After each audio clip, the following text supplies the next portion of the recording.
Hi, I'm Dr. King Rollins, Clinic Director of the Joint Northwest Reno. What I'm going to talk about today is how to keep your spine healthy throughout your lifetime.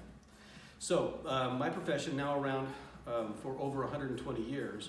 Over the last 80 or so years, we've had x-rays that we've been able to study.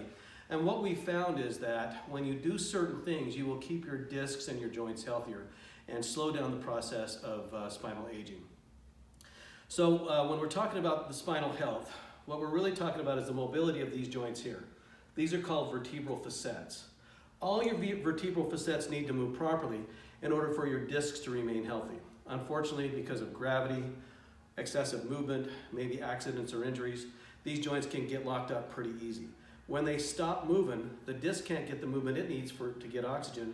Lack of oxygen leads to lack of repair, over time weakening fibers, eventually a collapse of the disc. When that collapses enough, now you've got a herniation with pressure on the nerves, and your body's organs begin to now function because of that pressure on the nerves. Okay, so what you have to do throughout your life is keep all 50 of your facet joints moving. One of the most important thing with this keep it moving is getting your regular chiropractic adjustments to keep things free. But then by using the freedom of movement to do these warm-ups, you'll purposely be pumping oxygen, moisture, and nutrition into the discs to keep the discs healthy. The warm-ups are pretty simple, okay? What we want to do is move all the spinal joints rapidly through all of their ranges of motion on purpose.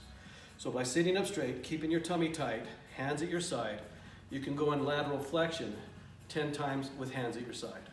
And then 10 times with hands at shoulder height, 10 times with hands on your head, and then 10 times with hands over your head. Fast is better than slow in lateral flexion, okay? Next of all is rotation. Look at your elbow, and by looking at your elbow and drawing your elbow back as far as you can, go a little bit slower, and this way you get full rotation throughout your spinal column. Next of all is flexion extension, or forward and back. So it's like a seated Pilates crunch followed by a full spinal extension. So crunch forward, full flexion, followed by full extension. Flexion, extension. 20 times in rotation, 20 times in flexion extension. If you do that every day, you'll keep the nutrients you need in the disc so that your discs can repair from their daily activities. These movements, along with regular chiropractic adjustments, will keep your spine healthy throughout your life.